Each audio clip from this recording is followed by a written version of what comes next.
Hi friends, welcome to నాటు వైద్యం. మమ్మల్ని ఎంతగానో ఆదరిస్తున్న మా ప్రేక్షకులకి, మా సబ్స్క్రైబర్స్కి మా హృదయపూర్వక ధన్యవాదాలు. మీరు ఎలాంటి సమస్యలతో బాధపడుతున్నా, ఎలాంటి వ్యాధులకు గురైనా మా కామెంట్ ద్వారా తెలియజేయండి. తప్పకుండా చక్కని చిట్కాలు అందిస్తాం. మీ సమస్య తీవ్రమైనది అయితే మా కాంటాక్ట్ నెంబర్ 8328561975 లేదా 9703774744 కాల్ చేసి మా యొక్క అమూల్యమైన సలహాలని, సూచనలు కూడా మీరు పొందవచ్చు.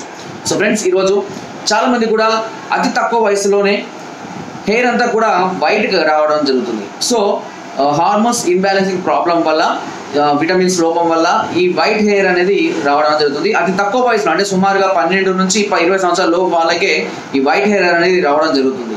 ఈ వైట్ హెయిర్ రాకుండా వచ్చిన వైట్ హెయిర్ని బ్లాక్ హెయిర్గా చేయడానికి 2 అద్భుతమైన చిట్కాలు నేను చెప్పబోతున్నాను. చాలా సింపుల్ చిట్కాలు, ఇంట్లో కూడా మనం చేసుకోవచ్చు. సో ఆ చిట్కాలు ఏంటి అంటే, ఒకటి సునాముఖి చూర్ణం. సునాముఖి లేదా పచ్చి ఆకులు కూడా దొరికినా మంచిది. సునాముఖినే మనము నేల తంగడి చెట్టు అని కూడా పిలుస్తూ ఉంటాము. మామూలుగా మీరు గూగుల్లో కూడా టైప్ చేసినా కూడా ఆ చెట్లు మనకు అందుబాటులో ఉండే చెట్లే సునాముఖి చూర్ణం అంటారు. సునాముఖి చెట్టు దొరికినా పర్లేదు.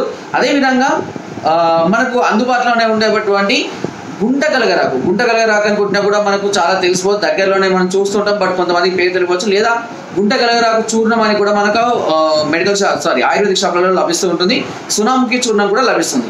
ఈ రెండింటిని తీసుకొని వచ్చి హెన్నలాగా, మన హెన్న మిక్స్ చేస్తాం కదా వాటర్ కలిపి, అలా హెన్నలా మిక్స్ చేసి హెయిర్కి ప్యాక్ చేస్తూ ఉండాలి. వీక్లీ 1 or 2 అలా చేసుకుంటూ ఉన్నట్లయితే కనుక ఈ వైట్ హెయిర్ అంతా కూడా బ్లాక్ హెయిర్గా మారే అవకాశం అనేది చాలా ఎక్కువగా ఉంటుంది.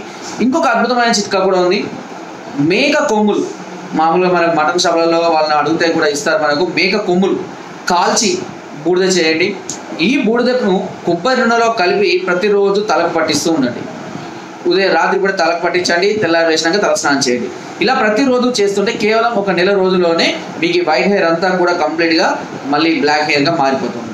లేదా దీనికి బదులుగా వెల్లుల్లి పొట్టును కూడా ఇదే విధంగా ప్యాన్ మీద వేసి మారిన తర్వాత ఆ బూడిదని ఈ కొబ్బరి నూనెలో కలుపుకొని, చిక్కగా కలుపుకొని రాత్రి కూడా అప్లై చేసుకొని ఉదయం కూడా కడుగుతూ ఉండాలి. ఇందులో ఏ చిట్కా కూడా ఫాలో అయినా, అన్ని చిట్కాలు కూడా టైం తీసుకుంటూ ఫాలో అయినా కూడా ఈ వైట్ హెయిర్ ప్రాబ్లం నుంచి మనం త్వరగా బయటపడవచ్చు. సో ఫ్రెండ్స్, నా వీడియో కనుక మీకు నచ్చినట్లయితే ఒక లైక్, ఒక షేర్ చేయండి. మరిన్ని వీడియోస్ కోసం సబ్స్క్రైబ్ చేయడం మాత్రం మర్చిపోకండి. మీ అమూల్యమైన సలహాలని, సూచనలు నాకు కామెంట్ ద్వారా తప్పకుండా తెలియజేయండి. Thank you.